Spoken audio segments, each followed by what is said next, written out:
आणि हा आजचा लढा नाही तर अनेक वर्ष हा लढा चालणार आहे।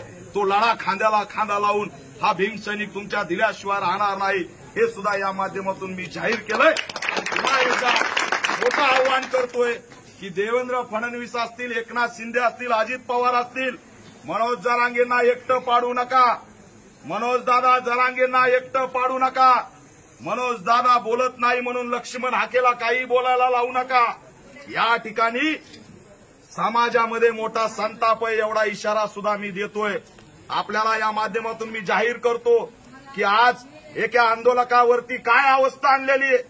एक तर त्याच्यावरती वैयक्तिक हल्ले करून त्याला मानसिक तणावात घातलं जातंय। आज त्या व्यक्तीला स्वतःबद्दल अशा स्थितीत नेऊन घातलंय की ते आज पाणी सुद्धा प्यायला तयार नाहीत। वेळोवेळी आश्वासन दिले, त्यांच्या मागण्या मान्य केल्या जात नाहीत।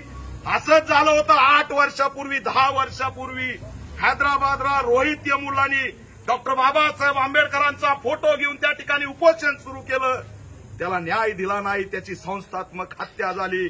इथं सुद्धा देवेंद्र फडणवीस तुम्ही रोहित यमुलाचा पॅटर्न राबवणार आहेत का? आणि आमच्या मनोज दादाचं नैसर्गिकरित्या काही बरं वाईट करणार आहेत का? हा आरोप सुद्धा या माध्यमातून लावतोय।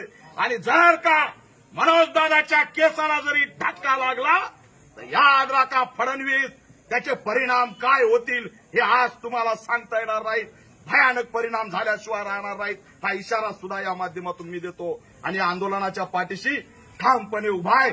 मनोज दादा पुन्हा उभा राहतील आणि या शोषितांचा लढा आपल्या खांद्यावरती घेऊन लढतील, अशी पूर्ण आशा मला या ठिकाणी वाटते। दादा